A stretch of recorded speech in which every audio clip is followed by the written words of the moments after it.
Hey, what is up, studs? Ryan here, or MandRproductions, and this video is a comparison of all three LEGO Star Wars Sandcrawler playsets that LEGO has released.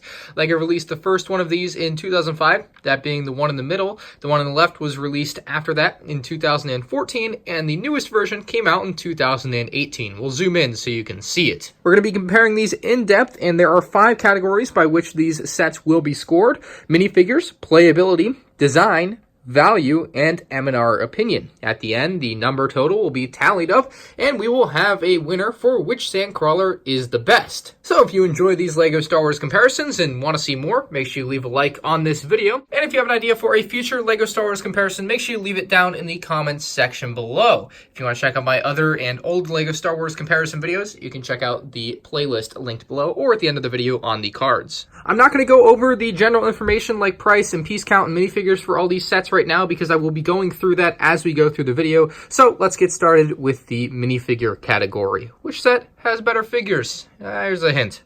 The original set from 2004 had 11 total minifigures. That is, if you count this slew of things as minifigures, which I do in these particular sets. I think that's a fair assessment, just to make it even across the board. Our first figure is Owen Lars, and of course, for the time, the figures were decent. Obviously, by today's standards, that torso print would not fly, but back in the day, these were all right. Owen Lars, we had C-3PO, whose hands were off-colored, which is a little bit of a shame. That's going to be a knock against this set. Of course, the older R2-D2 print. We had a few Jawas, which, as far as I can tell, are exactly the same. We have an ASP droid. We then have R5-D4 with an unprinted dome. He just has the regular torso print there. We have R1-G1, and then we have a Gonk droid and a Treadwell droid. So pretty nice designs on the droids there for this particular set. I think they did a good job getting in a good variety of droids for this set as well, that give you some great playability when you get into the interior of this set. You can kind of play around with them and put them in different spots, and it's not too bad. So the 2005 Sandcrawler 10144 has decent minifigures with 11 total minifigures. Not too bad. So the 2014 Sandcrawler has 14 minifigures. However, there's only 13 here. Apparently there's a mini Treadwell droid, and I'm not really sure where that is for my particular set.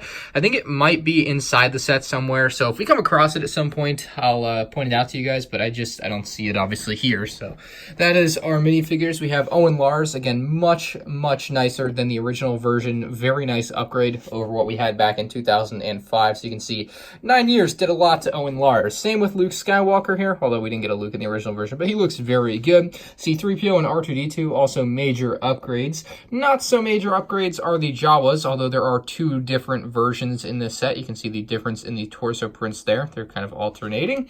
Then we have a few Astromech droids here. We have on the left there with the red markings, it's R5-D8 or R5-D4. Brickset kind of denotes it as both, which is weird. We have another R2 unit there. We have a Gonk droid. We have a Treadwell droid once again, and what is called an R1 series droid there on the end in green, but it's essentially the same as that one, just kind of upgraded. So you can see there's many minifigure upgrades in this set, or at least droid upgrades that we didn't have in the original version, which is nice. So I think this Sandcrawler has really good minifigures, and definitely better than the original version, just because they're all upgraded, and that kind of makes sense because it was made 9 years later.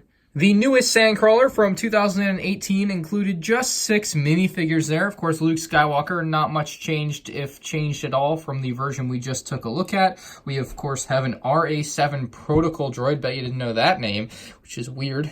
Looks pretty funky, but it's a nice kind of exclusive or new minifigure for this set, just to kind of have as a throw-in. A couple of Jawas, a 2-1B medical droid there, and R5A2 is our Astromech droid, of course, in yellow, which we don't have yellow in any of the other sets, so that's kind of nice. But yeah, 6 figures for $140 is not going to get the job done on this set. This Sandcrawler's minifigures are incredibly disappointing. And I think part of the reason for this is that they had the Tatooine Battle Pack out just when this came out, so I think they were like, hey, people just get more Jawas from the Battle Pack, but I don't think that's really a fair way to look at it. So, which set has the best minifigures? Well, it's got to be the 2014 version. Just so many different figures, and of course, all the nice upgrades to them just gives it a nice finished off look. And this set, $140, 6 minifigures, $140, like 11 minifigures. You tell me. So, 3 points to the big set in the middle there, 2014. 2 points to the 2005 set. And 1 measly point to the sucker on the end here from 2018. Man, LEGO did this set a real disservice. I will, of course, be keeping a running tally of the score. So we do, again, have 3 points for that model, 2 points for that model, and 1 point for that model. At the end, whichever model has the most points will win. So we'll move on to the playability. The playability for the 2005 version isn't all that bad. It has some treads up underneath. You guys can see those 4 treads as one of the hooks falls out. We'll get to that in a minute. It is not heavy enough, or there's not enough traction for the treads to actually roll on a hard surface like this. You need to put on like carpet for it to work. You can see they don't roll, but if you take them up, they actually do.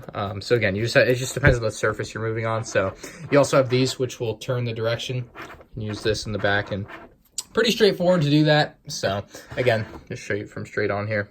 Just turn it left and right, and it kind of moves opposite of the way you turn it, which is interesting to say the least. So other than being able to push this thing around, this thing does have more playability. Up here you have a cockpit area where you can actually place a Jawa inside of, and it's a pretty tight area, but it works nonetheless. You got a couple antenna pieces there for control, and you have some trans yellow on the inside to kind of emulate that there's trans yellow on the outside. It's actually a very smart move on the part of whoever designed this, just kind of give the kids that idea that they're actually looking through the windshield. So that's a major props there. I guess that belongs more so in the design category. Opening up the front hatch here, you can move your way into the interior. You have a nice little ramp here, which will actually allow you to move minifigures and droids up it and into the Sandcrawler itself. So that's some little play bits there. You do have a thing in here, I guess a crane, which you can pull out. That's where our little piece fell out of a little while ago. There is a bit of interior, which we'll get to, but the rest of the ship has no interior. You have these doors on the side, but again, they really lead to nothing in there, and it's a little bit dusty now. So yeah, the crane itself, though, you can actually put on top of the Sandcrawler by removing this hatch. Put the crane down, and then you have the crane up here. And what's really cool about the crane is, again, you can take this piece that fell off earlier, and we'll put it onto the little hook there. And the crane actually has enough reach to reach out over the edge of the Sandcrawler, and you can actually drop the string down far enough for it to actually grab an Astromech Droid. We'll try to demonstrate that as best I can here. For whatever reason, it's not moving down as I actually move it, but you also get a good spin on this, so you can rotate it to wherever you need it to be. You can put it on the other side, but if we go ahead and grab R2-D2 here, we can actually attach him to this bit right here. And with our Astromech Droid in tow, we can actually bring this right on back up pretty simply. You just have to pull it to the right or twist it to the right. Righty tighty, lefty loosey, and we'll actually be pulling R2-D2 all the way up to the top of the Sandcrawler. Now, once you get him to the top of the Sandcrawler, what you can do with him is you can actually drop him inside of the Sandcrawler, kinda sorta. So you actually have this bit up here, which you can just remove, and then you can basically pull R2-D2 or whatever droid you have hooked up all the way up, spin him on around, and then you can drop him on in from there. So goodbye R2-D2. So that's a pretty fun feature. I actually really enjoy that.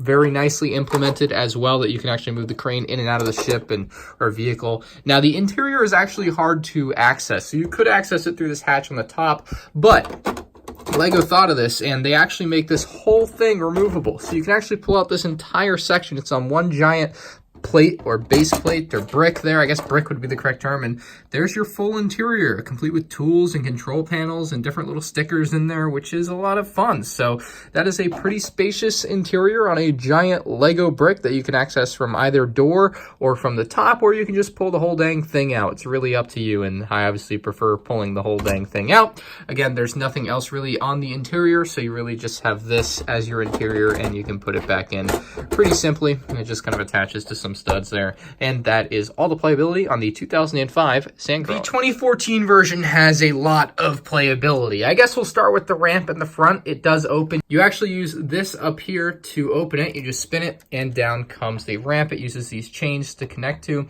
and then as you keep spinning it, it will actually close on back up, which is very cool. So you can lower it and raise it with ease. You can also see a hook in here, which you can actually use to pick up droids, just kind of like you could before. You have a little vehicle that slides out, which is nice. There's a look at the interior. They're a little bit dusty again, but not too bad. If you want to pull this hook out so you can actually use it, you just pull it straight out, and then you can actually drop it doesn't seem to work much better than the other one. For whatever reason, it seems to get caught sometimes and not move, and you have to actually pull it down. But pulling it back up should work just fine. And again, you get pretty nice extension on this, so you can actually pick up droids and stuff and then bring them back into the Sandcrawler. So pretty neat little feature there. We'll put the little vehicle back inside. It has a little hump there to actually give it a nice hold, so it's not going to be going anywhere, which is nice. The area for your Jawa drivers up top is much larger and much more nicely designed than the previous version. You can see everything in there. Nice control panels, our stickers, obviously. You get a look at the scenery there with, I suppose, C-3PO and a bit of skeleton there,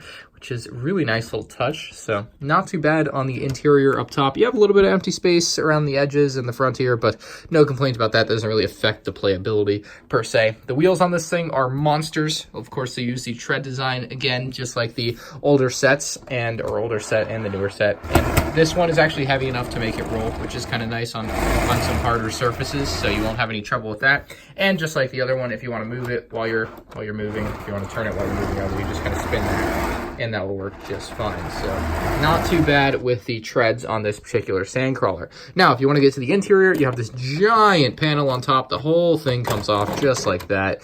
You see this giant panel again. So you can get to the interior, and inside you actually have some crates, which are one of the more fun things about this particular set. You can pick them up with this little crane and move them around, which I'm not a big fan of. It's a little bit tight for me to get in there and use this type of thing, but it is an option if you do want to play with it that way. My favorite thing about these, though, is if we take, I guess, this crate out of the middle here, you see this crate, you see this door. This is actually a door, so it actually opens. You can actually drop the crates in through the door, and it'll go into the middle there, which is really neat. I really love that feature. So I think I got a pretty cool angle lined up here to give you guys an idea of what it looks like from the inside when you actually put the crate in. And here we go.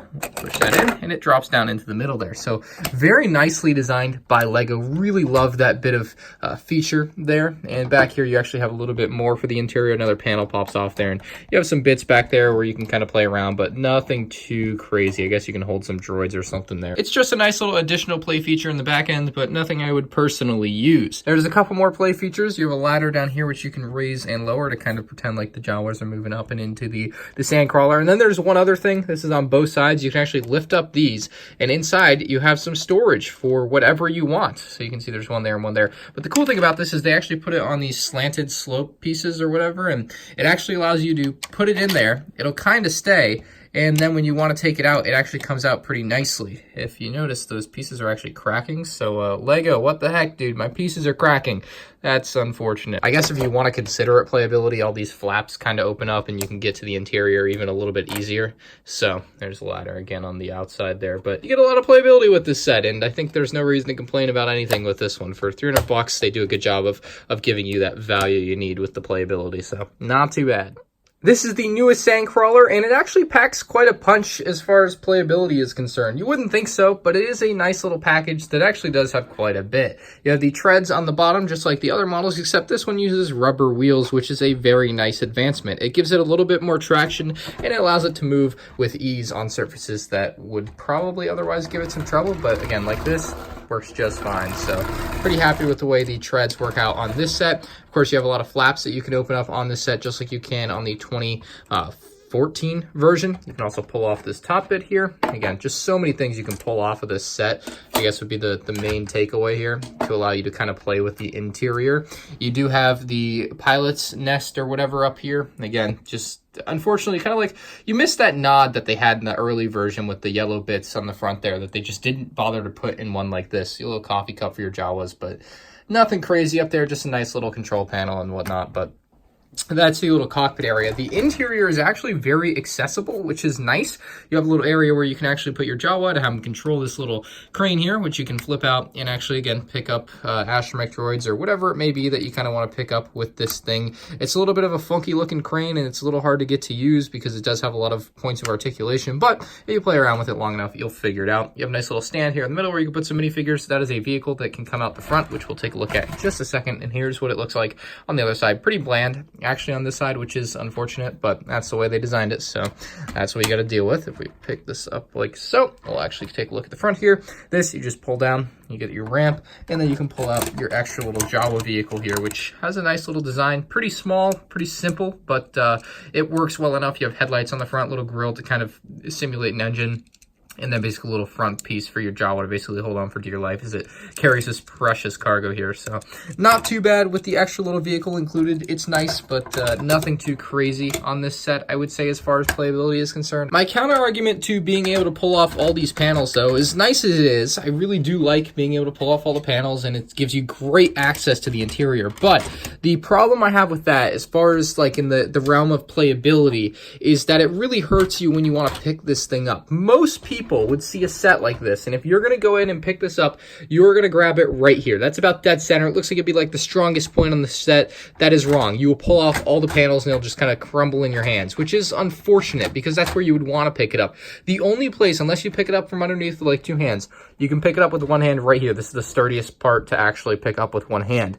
This part can't do it. This part obviously can't do it. So it's a little bit of a shame that it works like that. You give and you take. You win some, you lose some on that one. But yeah, you lose a little bit of playability by having some extra playability, if that makes any sense. You just lose the ability to just pick the thing up and go, which is a bit of a shame. Unsurprisingly, the playability order went just the same as the minifigures. The 2014 version bested all of them. The 2005 version was in second place, and the 2018 version was the worst. Although I would say in this case, it's not that bad. It's just not as good as the other ones, unlike the minifigures where it's actually bad. On the topic of overall design, I'm going to keep it pretty quick. I think it's pretty simple to kind of come up with this one, and personally, I think it's pretty obvious that the 2014 UCS version has the best design. For me personally, it was also the most fun build. It has a lot of fun techniques built into it, and it's just a fun and really good looking build. It's one of the, like, sometimes when you build Lego sets, it's just kind of building to build, right? When you build this Sandcrawler, you legitimately have to enjoy it and just kind of appreciate all the little design aspects that went into it, and that's kind of what I found with that one. The second best design, in my opinion, is going to go to the new one. This was a tough one for me, but the new one does have a more accurate look. It's got all the shape right. It's got really nice treads and everything. So I really like the design on the new one. I think the price is what makes it feel so bad to so many people, myself included. The price does not make me like this set a lot, but the design is arguably better than this one, which I do have a lot of nostalgia for. I love the old brick design, but it just doesn't stand up to what we have today, and that's going to leave it at the worst. It also, like, structurally, like, the design is really bad too. Like, the pieces and basically the bottom of the set is not Technic like these ones are. You can see how it's like Technic built, and it's really sturdy. This one is not as sturdy as some of the or as the new ones, as far as like the treads on the bottom. You can actually like break it out and it'll burst through. So yeah, you have to be careful with that one. So that's gonna get the worst design. That's the best design, and that's mid tier.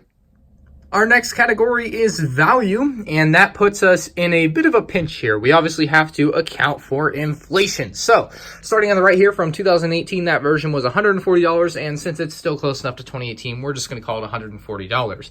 The middle version here, the UCS version from 2018, was originally $300, but counting for inflation, it's now about $322 would be the equivalent retail. So, still pretty close to that $300 mark, but $20 more does take into account a little bit of inflation. And finally, the 2005 version gains a $45 inflation tag there. So that puts it from $140 to about $185. That being said, I think the best bang for your buck has to go to the 2005 version there. I think that's going to be the best value, $185, and especially back in the day, $140 was a really good feeling price. Now, the second best value is going to be the UCS one at $320 or $300 original retail. Not too bad, obviously, but it is a bit pricey for some people, but the value is certainly still there. I would say the gap is pretty close on these two, like it's neck and neck. A little bit further behind in third place, though, is going to be the new one. You can just tell by the, like, that's like a quarter of the size for half the price. So if that gives you any indication for how I feel on that, there you go. Just 6 minifigures in a $140 set, quite frankly, to me, is unacceptable. You've got to include more, and LEGO just didn't do it. I think pulling the camera back really tells the tale on why that one is a terrible value. $140, $185 inflation adjusted. Yeah, it's not even close. So that's my value. Let's mark it up. And that leaves us with just one category left. That's the overall M&R opinion. Which set do I think is best? Which set do I think is worst? And this is going to be pretty simple. The UCS one, in my opinion, is the best. I had such a fun time building it. It's got such great minifigure selection down below. You have a lot of cool playability features, as well as a lot of nice stickers and everything in there. Even that one, I like the depth that one provides with the ladder. So that one's going to be the best set, in my opinion. The second best set, thanks to some nostalgia, and mostly because it's just not even, it's okay. It's not even close. What am I saying? But nostalgia, obviously, the Sandcrawler second best, right? Yeah, you can get behind with that. And finally, the worst Sandcrawler, in my opinion, is the newest one from 2018. Let me know in the comment section below, or you can vote on the poll right now as to which Sandcrawler you think is the best. Obviously, 2005, 2014, and 2018, in case you haven't gotten it yet. Now we're going to go ahead and tally up the scores and find out which Sandcrawler is actually the best based on my scoring system. And in a pretty lopsided affair, the 2014 version has come out on top with 14 points, compared to just 10 points from its next closest competitor with the 2005 version. And of course, the worst performing model with just 6 points in the 2018 model. Again, you can vote on the poll. Let me know in the comment section down below what you guys think about these Sandcrawlers, which one you think is the best. I'm curious to hear what you guys have to say. Honestly, though, I would be surprised if it varied too much from what I had to say in this video. I think this is one of the more straightforward comparison videos. Just given that LEGO did such a good job in 2014, such a bad job in 2018, and they started off on the right foot, I suppose. So, not too bad with the LEGO Sandcrawlers. Let me know in the comment section below what LEGO Star Wars set comparison do you want to see in the future. I have a lot of different LEGO Star Wars sets, obviously, so let me know which you would like to see compared. With that being said, that's all I have for this video. Thank you guys for watching. Leave a like if you enjoyed. Subscribe to the channel if you're new here so it's more of my future LEGO videos, and I'll see you guys in the next one. Peace out.